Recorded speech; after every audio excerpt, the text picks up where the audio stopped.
Hi friends, welcome to the Book Escape. I'm Mrs. J, and today we're gonna read The Cool Bean, written by Jory John and Pete Oswald.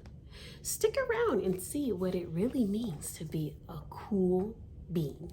The Book Escape! The Cool Bean by Jory John and Pete Oswald. Watch out, here come the cool beans. The cool beans. Oh yeah, check out how they move. Look at the way they swagger.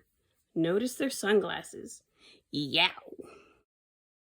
The cool beans are known all over school, from house to house, across the town, beyond county lines. In the olden days last year, we were all one big pot of beans. We were a mixed bag, but somehow it worked. Yep, those were the good old days. And then we stopped seeing each other as much. That's just how it is sometimes. You spend less times together, even though you're not totally sure why. I watched as the beans I knew so well, the beans from my own pod, became the cool beans. Oh, they were so cool. One of them could play the guitar. Cool. One of them could draw the best superheroes. Cool. One of them could jump higher than any bean I'd ever known. Cool. Me? Well, I mostly stayed the same. Sure, I made some small changes.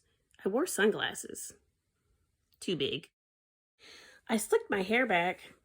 Too slick. I strutted around. Ow! I swaggered. Oof! I was still picked last for everything. My clothes never seemed to fit. I snorted when I laughed. I walked into stuff. I was an uncool bean for sure. I started thinking of myself as just a common bean with no special skills. I couldn't compete, so I didn't even try. I'd never be a cool bean. It seemed like there were two types of beans in the world. There were the cool beans and the beans like me.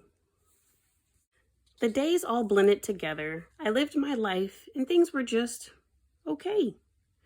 I took tests and ate lunches and mostly kept to myself. The cool beans continued being cool.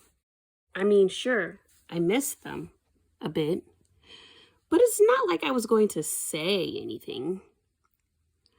I felt like all the coolness had gotten in the way of our friendship, and that's how it went, until one day. I was in the cafeteria. I dropped my lunch on my loafers. Oh no, not again. But then something sort of miraculous happened. Out of nowhere, one of the cool beans helped me clean it up. He didn't even say anything. He just gave me a nod. That was it. Later, I was out at the playground. I tripped and scraped my knee and maybe cried a little bit, and everyone saw it.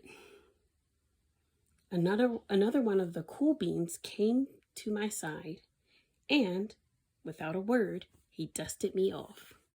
That afternoon, I was sitting in class. I wasn't really paying attention. I didn't notice, but our teacher had called on me. Everyone stared. I sat there in silence. Nobody said anything. And then everyone just laughed at me. That was it. After today, I was officially a has-been.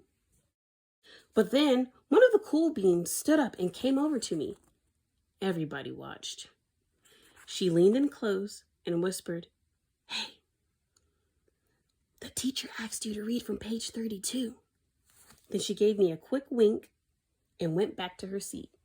It was a small gesture, sure, but it was also everything. I walked home with a goofy smile on my face. I smiled all the way through dinner. That day made all the difference. It was a day that could have been really bad if not for the kindness of a few cool beans. It gave me a shred of confidence. That shred of confidence has continued to grow. Somebody had my back. or a few somebodies. After that, I started hanging out with the cool beans again. Hey, how have you been? Get it? How have you been? Not all the time, but sometimes. At lunch, after school, even on the weekends. Throughout all of this, I realized that it's not about how you look or any of that other silly stuff. It's about a wink or a nod or a smile at just the right moment. It's about dusting somebody off, helping them up again, and pointing them in the right direction. You need a hand? Yes, please. Now that's cool.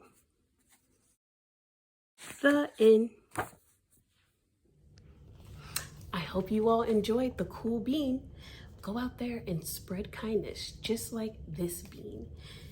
Thank you for joining me for story time, and until next time, bye friends.